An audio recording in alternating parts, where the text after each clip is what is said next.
I got the divorce email while standing in the middle of a scorching red desert in Syria. A PDF. 3 sentences. 13 years of marriage ended with a single click. My name is Lucas Briggs, 42 years old. Staff Sergeant. 173rd Airborne Brigade. 4 months into deployment, surviving on canned food and sleepless night shifts, she, Erin, decided it was time to be the adults about this. She'd already filed the papers.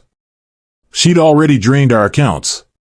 She'd already moved her new boyfriend into the house I built with my own hands. I read that email twice. No anger. No breakdown. Just a hollow silence spreading in my chest like smoke in a closed room. I shut the laptop. Walked to the communal showers. Let freezing water hit my face like it was trying to wash away 13 years of illusion. Got dressed. Grabbed my gear. Went on duty. That night, sitting in the dark on my bunk, I typed one word back. Understood. No argument. No begging. No blame. Wilson, my bunkmate, glanced over. You good? Just stuff from back home, I said. He nodded and went back to his book. In the military, sometimes silence is the deepest kind of sympathy. I laid there in the dark, staring up at the metal ceiling speckled with desert dust. But my mind wasn't on the mission anymore. It was drifting through memories of a man who once believed that love was worth waiting for. I remembered the last hug at the airport. She didn't cry. Didn't hold on. Just said, take care of yourself, okay? Like she was saying goodbye to a coworker, not a husband heading to war. I should have seen it. But I didn't. Maybe I was naive. Or maybe I was just too damn loyal.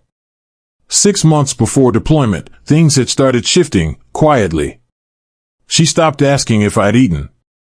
Stopped video calling unless I texted first. Started hitting the gym 3 times a week, but her workout clothes always looked brand new. New dresses. New friends I never met. New passwords on her phone. I didn't interrogate her. Didn't play detective. I'm a soldier, not a spy. But I wasn't blind either. So I prepared. Quietly. Methodically. I opened a separate bank account. Moved small amounts of my paycheck over, just enough to make sure I wouldn't be starting over at zero. I rented a small storage unit across town. Stashed all the important stuff, our marriage license, birth certificates, my VA loan documents. And the old pocket watch from my grandfather. My mom's silver set, the one she only brought out on Christmas. Things that still mattered to me, even when she didn't. She didn't know. And maybe she didn't care. My dad once told me, you don't have to scream to prove someone betrayed you. Just live in a way they can never deny it. Back then, I didn't know if I was preparing for a divorce. Or a war. Looking back now, it was both. 2 weeks after that email, I was sitting in the mess hall, picking at cold rice and rubbery meat, when my phone buzzed. A bank notification. Withdrawal, $88,500. My fork froze midair. My heart slammed against my ribs like I'd just heard mortar fire. I opened the app. The joint account showed $22.37. Gone. All of it. Nearly $50,000 we'd saved over the years, just gone. I stared at the screen like it might apologize. It didn't. And then I remembered. She started transferring money right after I deployed. Not out of panic. Not out of survival. Out of calculation. Murphy, a young guy in our unit, glanced over. Everything good, Sarge? I closed the app. Yeah. Just account stuff. That night, I used the base phone center to call the bank. Static on the line, the cost per minute ticking in the back of my head, but I needed the truth. An hour later, a bank rep confirmed it. Yes, the transfers were made via online banking, login originated from Washington State. Activity started the day after your deployment began. I hung up. Sat alone in the hallway, surrounded by lockers and sandbags. I didn't feel angry. Not even heartbroken anymore. I felt nothing. Just hollow. Like something inside me had shut down, gone dark. I watched the others laughing, video calling their wives, their kids, their parents. Normal life happening all around me, while mine was quietly burning to the ground. That's when Wilson found me. Murphy said you looked like you saw a ghost at dinner. What's going on? I don't usually talk personal. But Wilson once pulled me out of a bad spot in Kandahar. I owed him. My wife emptied our accounts. Moved her boyfriend into our house. Divorce papers hit my inbox while I was out on patrol. He didn't say damn. Didn't say I'm sorry. Didn't offer the classic you'll find someone better. He just asked, "What's your plan?" I looked at him. And for the first time in weeks, I felt something light inside me again. Not fire. Not grief. Just clarity. I'm not gonna yell. I'm not gonna beg. I'm not gonna chase. I'm gonna do what I do best. Plan. And finish the job. That night, I didn't sleep. Not because I was angry, but because I was clear-headed. I opened my laptop. Logged into the home security system, the one I had installed myself before deployment. Something she probably forgot I could still access remotely. And there he was. Him. Some guy I'd never seen. He was holding my Seahawks mug. Wearing my hoodie. Walking my dog like he owned the place. And in the background, Aaron, standing in the kitchen I remodeled by hand, laughing. I didn't scream. I didn't punch the wall. I didn't cry. Something inside me didn't break that night. It crystallized. Not grief. Not rage. Something colder. Sharper. More focused than I'd felt in years. I grabbed a notebook and made a list. Not of revenge, but of objectives. Call James, Army buddy turned attorney. Pull my VA loan documents, the house was in my name only. Request full bank statement histories, track every penny. Review that kitchen remodel loan Aaron mentioned last year, check for forged signatures. This wasn't emotional anymore. It was tactical. I'd planned raids on insurgent hideouts at 3 a.m. in the middle of sandstorms. This was just another mission. At 0500, before first formation, I sent the email. Subject, need legal help. Discreet. Urgent. James replied an hour later. Call me. Secure line only. I shut the laptop. Sat on the edge of my bunk as the first rays of sun cut across the barracks floor. And I knew. If this was a war, I wasn't going to lose it. Not this time. 2 months later, I was back on American soil. No calls. No texts. I didn't tell Aaron I was coming home. She didn't deserve a warning. I checked into a rundown motel on the edge of Spokane under a fake name. The next morning, I met James at a diner off the highway. He slid a thick folder across the table. Everything we talked about, he said. Then pulled out one more paper, separate from the stack. It was a refinance application. $330,000 pulled from our home's equity. The house, which was in my name only because of the VA loan. I looked at the signature. It had my name, but not my hand. The middle initial was wrong. The stroke pattern didn't match. It was a forgery. Aaron did this? I asked. Even though, deep down, I already knew. James nodded.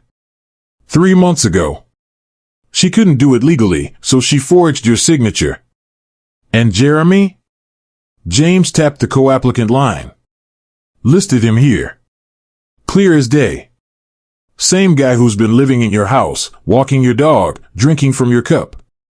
I leaned back, eyes burning. She forged my name, took out a loan, emptied our accounts, and filed for divorce. Hell of a week. James's voice dropped lower. It gets better. Jeremy's got a record, 2 DUIs and a fraud charge from 2019. Of course he does. This wasn't just betrayal anymore. It was premeditated theft. I stared out the window. All those years of sacrifice. All those nights I thought I was protecting my home, and they were using it as leverage. What do we do now? I asked. James didn't flinch. I've got options. But first, you need to decide what you want. I thought for a long moment. Then I looked him straight in the eye. I want back what's mine. And I want them to learn, some betrayals come with a bill. James smirked. In that case, he said, let's get to work. I sat there, staring at the forged paperwork like it was an indictment of my entire marriage. But this wasn't just about me anymore. I walked into the bank that approved the refinance. Met with the loan officer face to face. Showed him my military ID. Showed him my actual signature. Showed him the fake documents. His face went pale. I'll need to report this immediately. I already have, I replied. But thanks for catching up. That night, Aaron texted me. Who have you been talking to at the bank? Jeremy said someone's asking questions. I didn't reply. The next day, James called, his voice tight. They're trying to sell the house. Agent's name is Daniel Spencer. He specializes in quick, cash-out sales. Never heard of him, I said. Well, Jeremy has. They've done at least 3 deals together over the past 2 years. Same pattern every time. Woman going through a divorce or whose husband is deployed. House gets sold way below value. Money disappears. My stomach turned. This wasn't just betrayal. This was a playbook. Who else? I asked. I've been digging, James said. There's more. Jeremy's got a pattern. He targets vulnerable military spouses. Gets close, convinces them their husbands are hiding money or cheating. Then, boom, home gets liquidated. Cash flows through his contacts. He takes a cut, moves on. And Erin? I asked. She's just a pawn? James paused. Hard to say. Maybe she got swept up in it. Or maybe she's part of it. I clenched my fists, trying to steady my breath. I wanted to scream. But I didn't. I focused. What do we do? I asked, voice cold. James didn't hesitate. I've already contacted the FBI's Financial Crimes Division. This crosses state lines. Involves VA loans. Military benefits. They're very interested. That night, I sat alone in my motel room, beer in hand, staring at the ceiling. I wasn't thinking about revenge. Not anymore. I was thinking about justice. Real justice. And for the first time since that email from the desert, I felt something close to peace. That morning, I got a text from Aaron. Lucas, please. We need to talk. Meet me at Riverfront Park. 10 a.m. tomorrow. Don't do anything reckless. I didn't respond. There was nothing left to talk about. I forwarded the message to James. He replied in 3 words. Don't go. Trap. I'm not going, I wrote back. But I do want to know what she's doing, while she thinks I'm meeting her. 9:30 a.m., we parked down the street from my house. 9:45, Aaron left. Drove off, headed toward Riverfront Park, right on schedule. At 10 a.m. sharp, another car pulled up. Real estate logo on the door, Spencer Realty. Daniel Spencer. And then, right on cue, Jeremy. They shook hands like business partners sealing a deal over whiskey and lies. James and I didn't move. I pulled out my phone, opened the security app I'd installed months ago. Interior cameras. Exterior. All still active. All streaming. We watched Spencer step inside, snapping photos. Jeremy walked him through the house, pointing at the living room I remodeled, the kitchen I built, the hallway where I once hung family pictures that now meant nothing. Then I turned on the sound. "We'll list it by the end of the week," Spencer said. "I've already got a buyer lined up. Cash, as usual." "How much?" Jeremy asked. "Listed at $470. They'll offer $420. Everyone walks away happy." "And the ex-husband?" Spencer scoffed. "Military guy. Makes noise, but they all fade out. Deployments, pride, he'll take a quiet settlement just to make it stop." I looked at James. He was already recording the screen with his phone.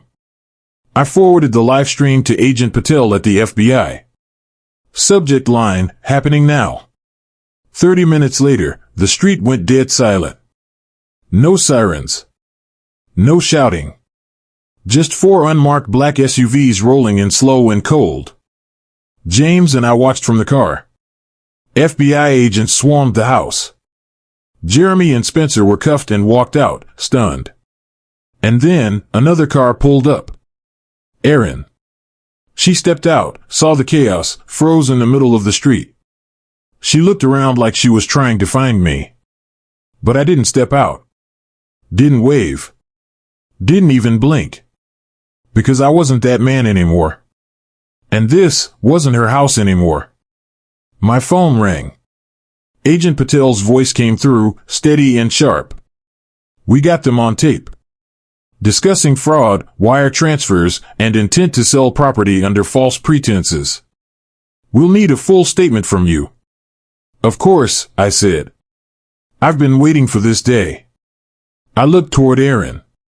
She was now on the lawn, hands over her mouth, watching as agents hauled out boxes of documents. And for the first time in months, I didn't feel pain. I didn't feel hate. I felt done. 13 years. 1 email. And now, justice. Erin was held at the scene.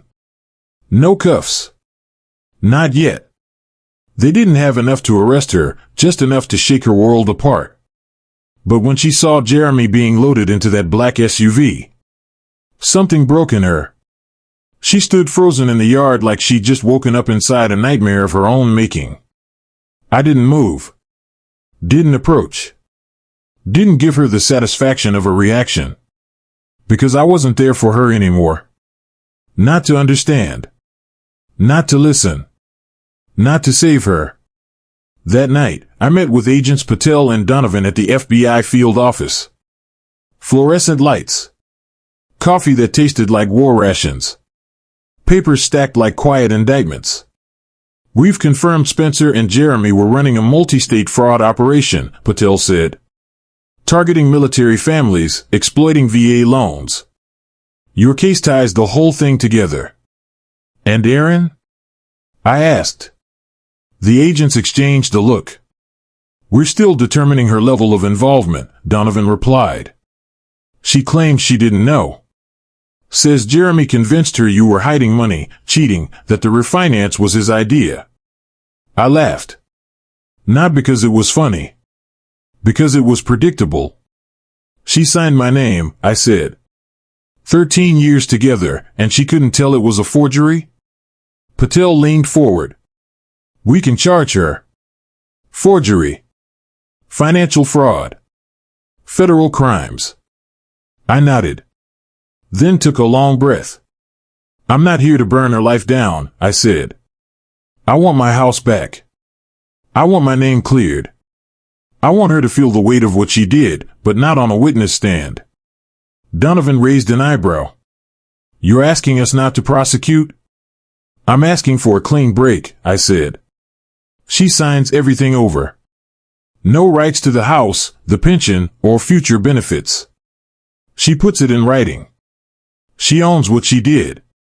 And I walk away. A week later, James slid the signed agreement across the table. She gave up everything. Property, money, pension claims. In exchange, I didn't press charges. That same night, Aaron sent me one last message. Lucas, I never meant for it to go this far. I thought you stopped loving me. I didn't know how to fix us. I typed 3 words. I'm not hurting anymore. Then I hit delete. 6 months after that email in the desert, the divorce was final. No court battle. No dramatic trial. Just a red stamp on a file that said, no contest. No claim. No contact. I thought I'd feel relief. What I felt was emptiness. No more hate. No more wanting her to pay. Just stillness. Like someone had cut the last thread to a balloon I didn't know I was still holding. The day I signed the final paperwork, I got a call from Agent Patel. Jeremy Ryan was sentenced today. 8 years for fraud, conspiracy, and identity theft. Spencer got 12. You helped shut it all down. I didn't say much. Just, thank you. For the first time in a long time, I felt like I had done something that mattered. Not just for me, but for people I'll never meet. A year later, I sold the old house. I couldn't stay. Too many ghosts. Too many walls that had heard lies whispered like lullabies. I bought a small cabin outside Missoula, Montana. 2 bedrooms. A wood stove. A creek out back that ran even in winter. No neighbors. No noise. Just air that didn't carry old pain. I adopted a German Shepherd. Named him Scout. He doesn't lie. He doesn't cheat. He doesn't ask questions when I stare into the trees a little too long. I learned carpentry. Built tables and chairs for people in town. It didn't make me rich. Didn't have to. My military pension paid the rest. Some nights, I sit on the porch with a cup of coffee. Scout at my feet. No TV. No phone. Just the sound of wind through pine. Not silence from sadness. Silence from survival. One day, I got a letter from a woman in Fort Worth. Her husband was stationed overseas when Jeremy and Spencer tried the same scam on her. You don't know me, she wrote. But you saved our home. Thank you for fighting when you didn't have to. I read it twice. Then pinned it to the fridge. And some days, when the silence gets too loud or the memory's too sharp, I look at that letter and remind myself, none of it was for nothing. Sometimes, the most powerful kind of justice is walking away with your soul intact. Lucas didn't win by screaming. He didn't win by breaking things or making threats. He won because he stayed calm. He stayed focused. He stayed true to who he was, even when everything around him fell apart. And maybe that's what real strength looks like. Not revenge, but rebuilding. If you've ever been betrayed, if you've ever had the rug ripped out from under you, let this be your reminder. You can start over. You can protect what matters. And you don't need to destroy someone to take your power back. You just have to stop giving them the pieces of you they never earned. If this story moved you, please like, share, and subscribe to the channel. We have more stories coming, true stories about pain, truth, and quiet victories that no one claps for, but matter just the same. And share this with someone who might need to hear. You are not alone. You are not broken. And your next chapter can be stronger than the last.